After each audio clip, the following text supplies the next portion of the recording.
It's great to have you with us from wherever you're tuning in from.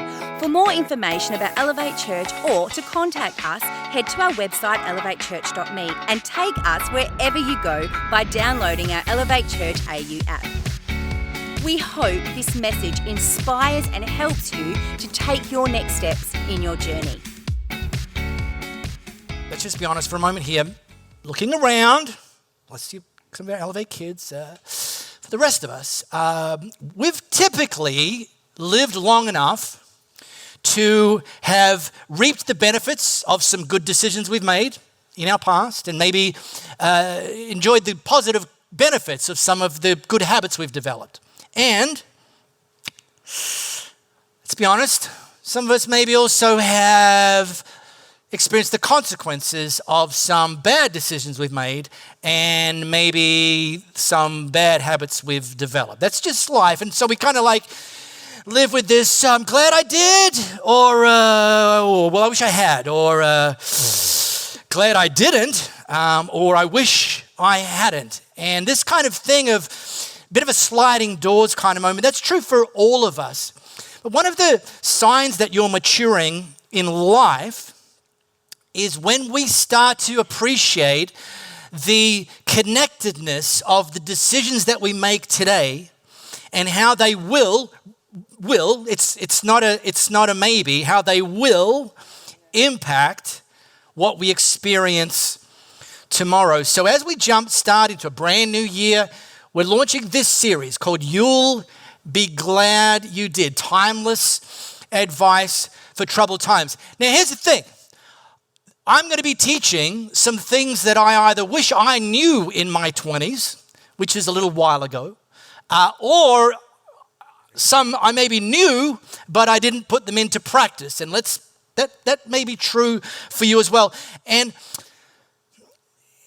it's going to be some very unoriginal advice, okay? But that doesn't mean don't turn up. It means it's timeless, unoriginal advice that we're going to be teaching, which kind of falls into the broad category of wisdom, timeless wisdom. We're not going to be teaching rules. That's good news, right? I'm done with the rules. We're not even going to be teaching morals.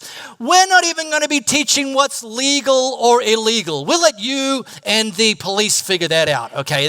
Do that in your own time. We're going to be teaching wisdom. Now, if you open a dictionary, you'll see a bunch of definitions of this concept, wisdom. I'm just going to go with this one for the sake of today and for the sake of this series. Wisdom can be considered as insights informed by the knowledge that life is connected, that today impacts that tomorrow, that one thing really does lead to another. Let me give you an example. This is wisdom. When you come to appreciate the importance of not trading what you want most for what you want in the moment. Just a little pro tip, when we're teaching this, don't be thinking about that person. Just think about yourself. Like, let's start with the person in the mirror, because they're like, oh yeah, let me write that down for my kids. All right, or my spouse, or my boss, let's start with you, and I'll start with me. But look, like this plays to the idea of if you've got some financial goals, don't do something stupid now financially that's going to rob you of what you ultimately want when it comes to your finances. If you're currently studying and you've got some academic goals, don't do something dumb today that's going to rob you of your achieving your academic goals. And this applies to marriage, any relationships, health, career, every area of life. And that's the thing about wisdom. It literally is universal. And again, for the most part, doing dumb things financially may not necessarily be illegal. It could be, but for the most part. Doing dumb things relationally, doing dumb things academically doesn't necessarily fall into the category of right versus wrong, legal versus illegal. It does, however, fall into the category of unwise decisions. And when we start to appreciate that life is connected, that what we do today will affect tomorrow, then the encouragement is to place more weight on applying wisdom in the decisions that we make today. Because wisdom does a couple of things. First thing that wisdom does, it actually serves as a guide. And here's the reality. As we sit here today, first Sunday of a brand new year, wherever you are in life, wherever you are in any aspect or even every aspect of life, for the most part, you've arrived there based on the decisions that you've made cumulatively up until today. There's some external factors, I appreciate that, but a lot of where we are today is the direct result of decisions we've made in the past. Good decisions typically get us where we want to go, and unwise decisions typically lead us off track. And this is where wisdom serves as a guide. In fact, wisdom even fills the gap when we're not even quite sure what it is that we should do. Because some things we know, but some things are like, wisdom can actually fill that gap. And a pro tip is to just to pause when you're not sure and just ask the question, okay, I'm not sure, acknowledge that, but just what's the wise thing to do? It's a different question from what's the right thing to do, what's the moral thing to do, what's the legal thing to do. Not saying they're unimportant, but there's this another dimension. What's the wise thing to do? Now, one of my, if you only read 20 books in your lifetime book list, has this book in the list. The best question ever, question mark. Like, is this the best question ever by Andy Stanley? Andy leads a group of churches based out of Atlanta in Georgia. And in this book, he actually stratifies this question, what's the wise thing to do, and kind of breaks it down, just a little bit more pixelated, and he frames it like this. In light of my past experience, my current circumstances, that's the second level, and my future hopes and dreams, what's the wise thing to do? So in light of, some things that happened in my past, some unwise decisions I've made in my finances, some poor health choices I've made when I was in my 20s, some bad relational decisions I've made when I was in my 30s. In light of my past experience, so those things happened, and some of why I'm where I am today is the result of that. And then my current circumstances, like some things you're probably winning in, shouting from the mountaintop, I'm so smart, and other things you're like, probably some room for improvement here. All right. And then great. Well, based on then your future hopes and dreams, what's the wise thing to do? So wisdom acts as a guide. And the second thing that wisdom does, sorry about that, Greg, I'll buy you a copy of the book for next Christmas. Your dad was taking a photo of that slide. Matt, you'd be very proud of him. You can take him for lunch and say, he's so dad, you don't know it all. Anyway, don't tell him I said that. Wisdom sets up guardrails. It keeps you a safe distance from danger. See, someone like, I wonder how close I can get to the edge and not fall off. Why? Why is that a goal?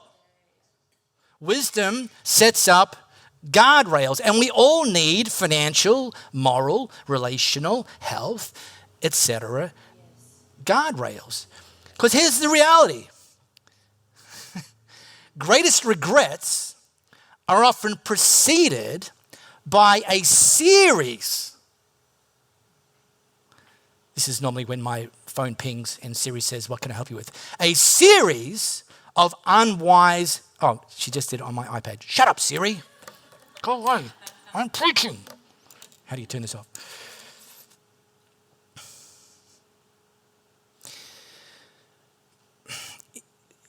If you're currently making a series of unwise relational decisions, then I could pretty safely guarantee you're moving towards a place of regret.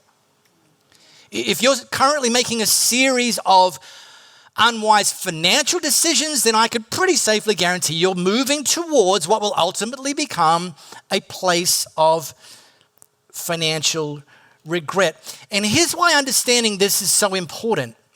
Very rarely do you experience the negative consequences of the first unwise decision.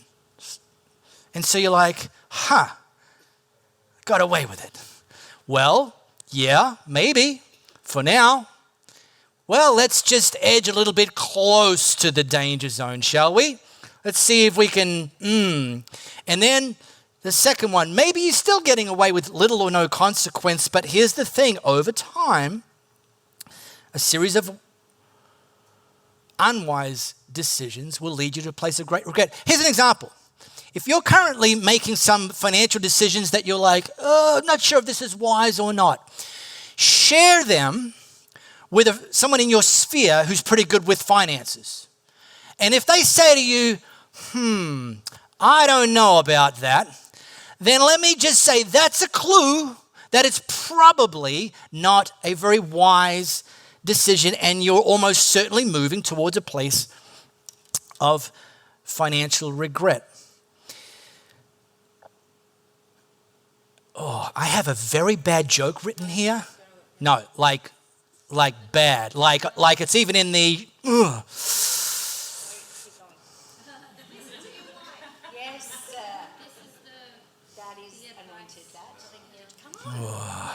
All right, sorry, podcast people. Skipping right along here. Now, I'm going to steal this from Andy Stanley, wrote that book, great, best question ever.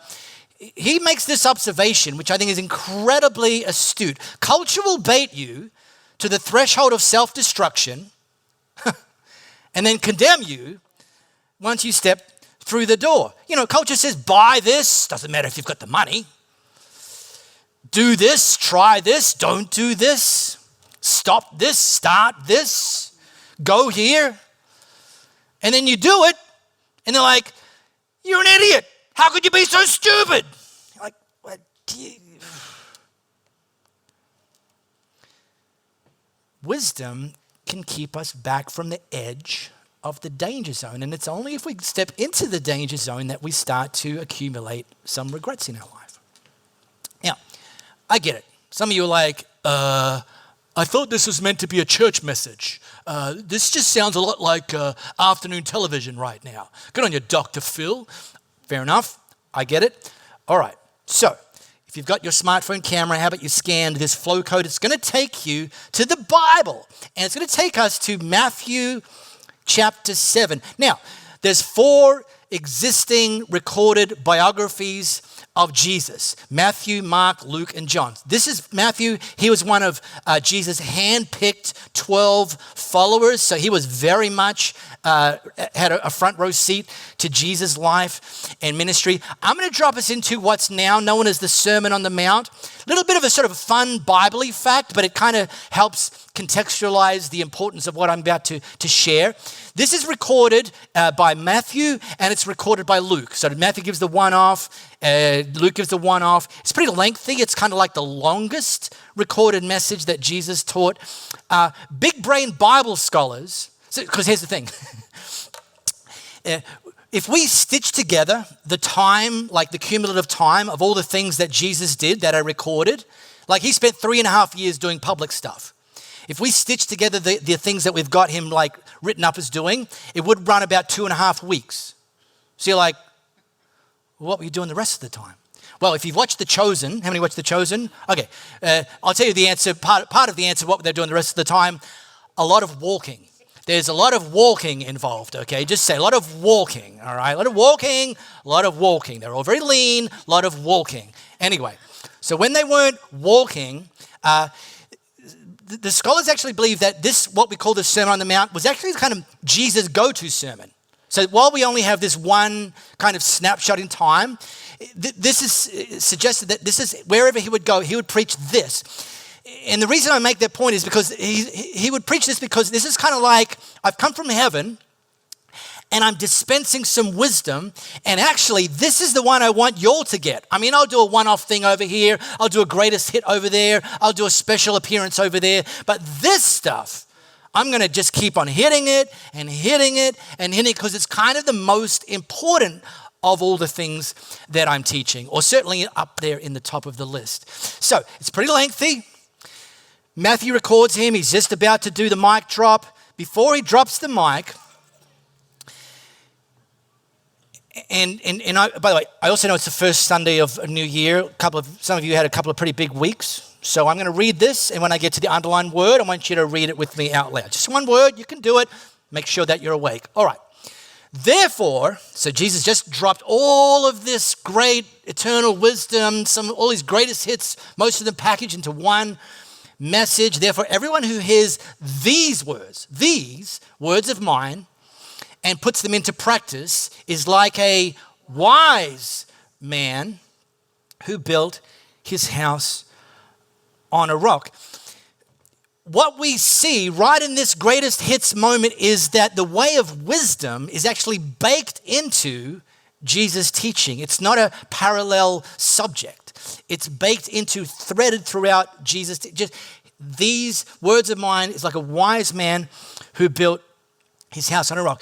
Now, to the audience back then, they would have all been like, yeah, we get that. It doesn't need any explanation. They would have understood in the absence of bobcats, front-end loaders, jackhammers, and dynamite, that to build your house on a rock was actually taking the long road, the hard road, the most expensive, challenging road. And not everyone wants to do that. So Jesus didn't even explain it. He just says, but he did say that the wise person chooses that option, and then he explains why it matters. The rain came down, the streams rose, and the winds blew and beat against that house, yet it did not fall because it had its foundation on the rock.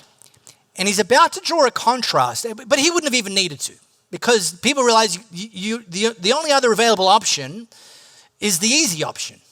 Just build your house on something soft. It's quicker, it's cheaper, requires less sacrifice. You just get it done. Well, okay, sure, until the storms come. Now, I'm going to get you to read this word that's underlined with me in a moment. I just need to let you know, though, this word starts with F. It's in the Bible. But in this day, this word that you're going to read out loud with me actually carried like a lot of horsepower, like the original F-bomb. So he's just made a hero. Jesus just made a hero of the wise person who's taken the wise approach and put Jesus' words into practice. Wise. Be that guy. Be that girl. Okay. But everyone who hears these words of mine and does not put them into practice is like a fool. Oh, I can't believe you said that. Fool. Literally, they would have been, oh, he said the F word in that day. This is how dramatic a contrast Jesus was trying to make. He chose like this is like the, oh, wow. Who built his house on sand. This is the person who hasn't yet figured out that life is connected. That decisions we make today, that easy options we take today, that shortcuts that we traverse today will have consequences at some point in our future, and Jesus is calling us away from that kind of thinking. Now, let me drop a bit of bonus content. Some of it's bonus, some of it's like, just in case you're thinking this, let me kind of myth bust here. It's like, hang on a minute. Didn't Jesus said we shouldn't worry about tomorrow? Like you're talking about regret and about decisions today going to affect tomorrow. Didn't Jesus say we shouldn't worry about tomorrow? Well, if you were thinking that, I'm not going to get you to own up. If you were thinking that, Jesus, correct. Jesus did indeed say, don't worry about tomorrow. He didn't say, don't plan for tomorrow. Don't consider tomorrow when you make decisions today. Don't act like a fool today. He didn't say that.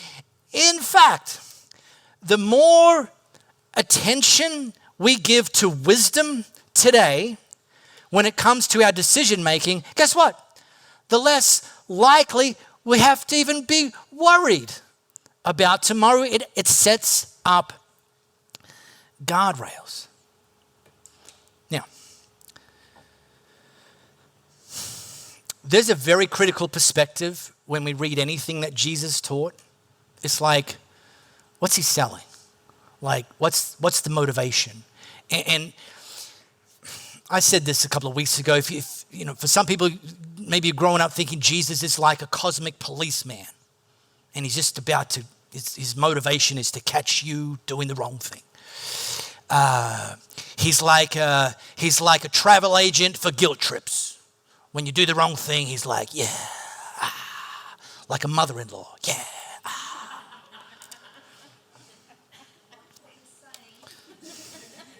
Well, good thing we're not recording this.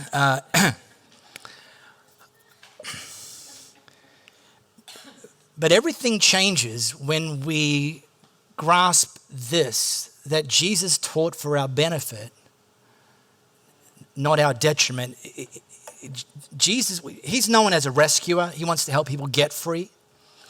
He also wants to help people stay free. And actually, if you catch things early enough, he wants to help us avoid needing to be rescued. Jesus is teaching for our benefit, not our detriment. He's actually trying to lead us to a better life. And let me put this up. This is kind of astonishing, putting my career on the line here.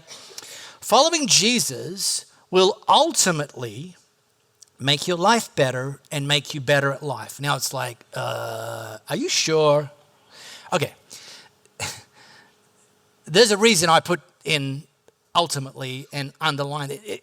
It won't be immediately. It won't mean that you'll go through life problem-free, challenge-free, any of those things. But the arc of following Jesus actually is him trying to lead us to a place that's better, a place of freedom, a place of better decisions, wiser decisions, fewer regrets, and then ultimately, as we live and act and make decisions and operate with wisdom as like a hallmark of how we operate, we'll become a better spouse, a better parent, not perfect, a better kid, a better boss, a better employee, a better neighbor, a better fellow student, like all the things that over time, following Jesus and applying wisdom will cause this to be true. And that's why it matters that we're investing wisely into the stuff that matters in our life, that we're investing into relationships today, because over time there will be a payoff, that we're investing into our health today, making wise decisions, investing in our kids, investing in our education, and yes, of course, even investing financially and not spending everything you earn, or worse again, more than you earn. But let me finish with this. And it's kind of the big idea of Jesus teaching this last bit. You know, it's like, be the wise person, don't be the fool. Like his ultimate big idea is that knowing and doing are two completely different experiences with two completely different outcomes. Now again, remember, think about yourself, not somebody you know, when it comes to this. But have you ever experienced, again, this is you on the receiving end, have you ever experienced in your life, can you remember a time when someone was telling you something, like getting on you about something, and your best response was, I know. You don't need to tell me, I know. A few nods.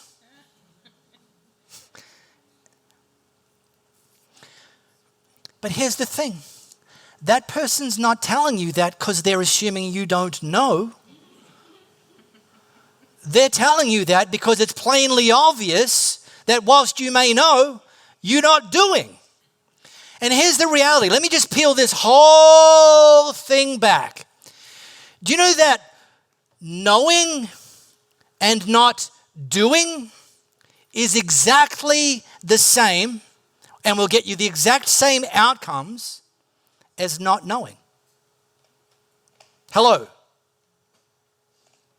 So, knowing isn't enough. So here's my question as we move into 2024. It's a tough one. Buckle up.